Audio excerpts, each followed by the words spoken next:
Hello, नमस्कार दोस्तों। मैं हरद्वारी वर्मा, गवर्नमेंट ITI नोटगढ़ से।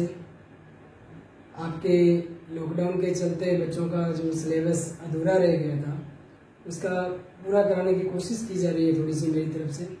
तो मैं उन सभी अपने ट्रेनिंग से या जो फिलहाल ITI कर रहे हैं, इसके अलावा जो भी आदमी रेलवे की या अभी CTS के जो फार्म आए हैं उसकी अगर क्लासें ले रहे हैं तो उसके लिए ये जो टॉपिक चल रहे हैं वो बहुत फ़ायदेमंद रहेंगे।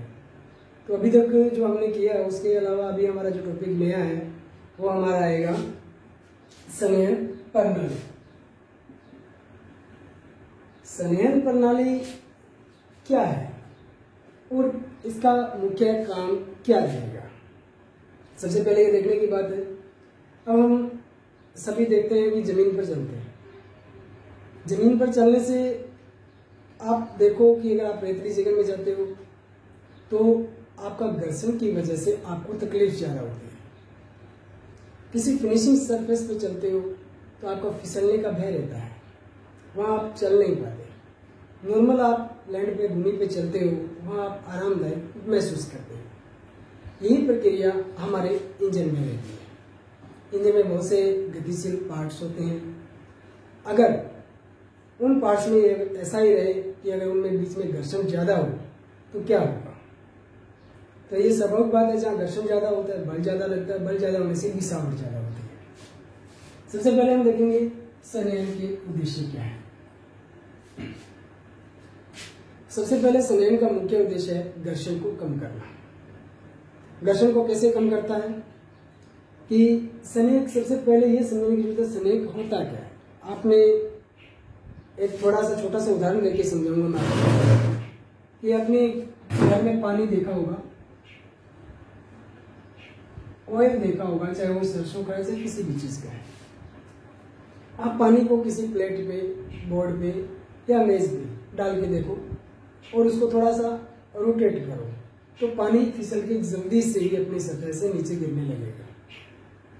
एक बाद में आप ऑयल डालोगे तो आप क्या देखोगे कि ऑयल अपनी सरफेस से धीरे धीरे करके अपनी सरफेस से आगे की ओर बढ़ता है।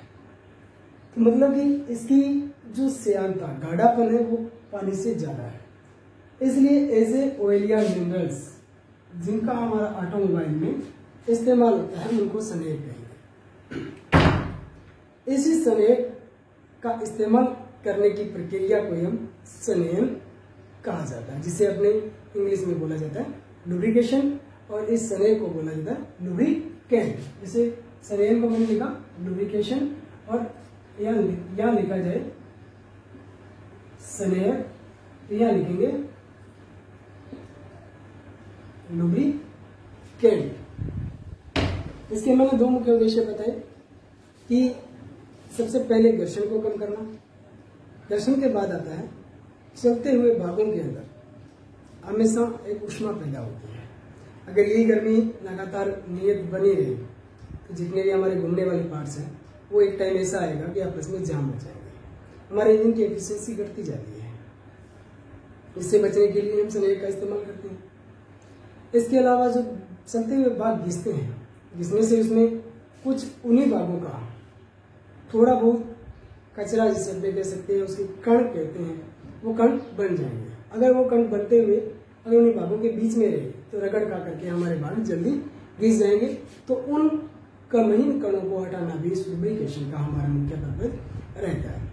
इसी के साथ आपने देखा होगा कि घर में सिलाई मशीन है या कुछ ऐसे बहुत से इक्विपमेंट होते हैं जिनमें समय अंतराल के बाद, एक नियत समय अंतराल के बाद हम उनमें कुछ ऑयल वगैरह लगाते हैं। क्यों लगाते हैं?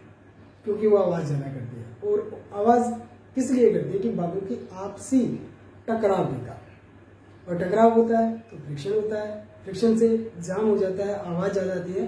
तो चौथा महत्वपूर्ण कार्य रहेगा कि आवाज को भी कम करना। आगे देखें, सबसे पहले संवेग। संवेग कहाँ से प्राप्त होते हैं? संवेग के बारे में मैंने बता दिया। काम क्या आता है कि दो भागों के बीच में अब कैसे काम करता है। यहाँ थोड़ा सा देखा जाए कि हमारे पास ये शाफ्ट है, इसके ऊपर हमने एक पुश लगा। हमें पता है इस शाफ्ट का लोड सीधा यहाँ आएगा यहाँ से ये संपर्क में रहेगी। संपर्क में रहने से हमेशा इसका भार इसके संपर्क में रहने से ये यहाँ से घिसाई करेगा। अगर यहाँ हम इसमें ऑयल लगा दें तो यहाँ ऑयल अपनी एक पतली तह है जिसे बोला जाता है अपनी भाषा में ऑयल फिल्म, मतलब कि ऑयल की पतली सी परत। इसे दबाया नहीं जा सकता। कब दबाया जाता है इसकी भी एक कंडीशन होती है कि कब दबेगा, जब हम प्रॉपर प्रॉपर्टीज का ऑयल डालेंगे तो ये नहीं दबेगा और ये दोनों भाग आपस में चिपक कर नहीं चलेंगे। कब ये ऑयल फिल्म टूटती है, आपने देखा होगा जब तापमान बढ़ता है, घर वाला तेल ले लो, जब साधारण तेल लेते हैं तो उसमें चिकनाहट ज़्यादा होती है। अब उसे थोड़ा सा बॉईल करो, चिकनाहट खत्म हो जाती है। उसी तरह जब इंजन लगातार चलता है, काफ़ी टाइम के बाद जब हम उस रिप्लेस नहीं करते ऑयल इंजन का या गियर का, स्टीयरिंग का कहीं कभी चेंज नहीं करते हैं, तो कुछ समय बाद ऑयल की विस्कोसिटी खत्म हो जाती है। और खत्म हो जाने की वजह से क्या होगा, ये पतला हो जाएगा और जैसे इस पर स्टैटिक लोड बढ़ेगा तो ऑयल फिल्म कट जाएगी और ये ऑयल बह करके साइडों से बाहर आ जाएगा, जिससे हमारे पार्ट्स आवाज करेंगे, घर्षण ज्यादा होगा। इसलिए हमें एक समय अंतराल के बाद ऑयल को चेंज कर देना चाहिए। आगे आते हैं स्नेह के प्रकार। अब सबसे बड़ी बात, कि स्नेह कितने प्रकार के होते हैं, आपने कौन कौन से देखे। हमने यहाँ सुना है कि सबसे पहले हमने स्नेह देखा है ऑयल, देखा। ऑयल के बाद हमने देखा है ग्रीस।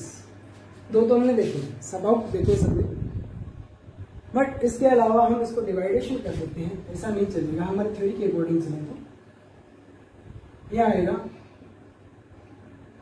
लिक्विड, जिसे बोला जाता है तरल। यहां लिखेंगे सेमी सॉलिड अर्धठोस, और यहां लिखेंगे सॉलिड, जिसे बोला जाता है ठोस। तो हम संयोजकों का 3 प्रकार से वर्गीकरण कर सकते हैं, तरल, अर्धठोस और ठोस, जिसे लिक्विड, सेमी सॉलिड और सॉलिड। लिक्विड तरल वो आते हैं जैसे मोबिल ऑयल, गियर ऑयल। उसके बाद में सेमी सॉलिड, आप सभी ने ग्रीस सुना है, ग्रीस वनस्पति से बनाए जाते हैं और पशुओं की चर्बी से भी बनाए जाते हैं। अंतिम में बचा सॉलिड, ये हमने कहीं नहीं देखा। माइका नाम सुना होगा सबने, अब्रक, ग्रेफाइट,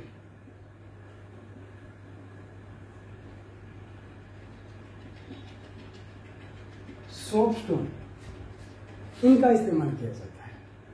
अब आप सोचोगे कि हमने ग्रीस लगाते हुए देखा है, ऑयल डालते हुए देखा है, तो ये कैसे लगते होंगे।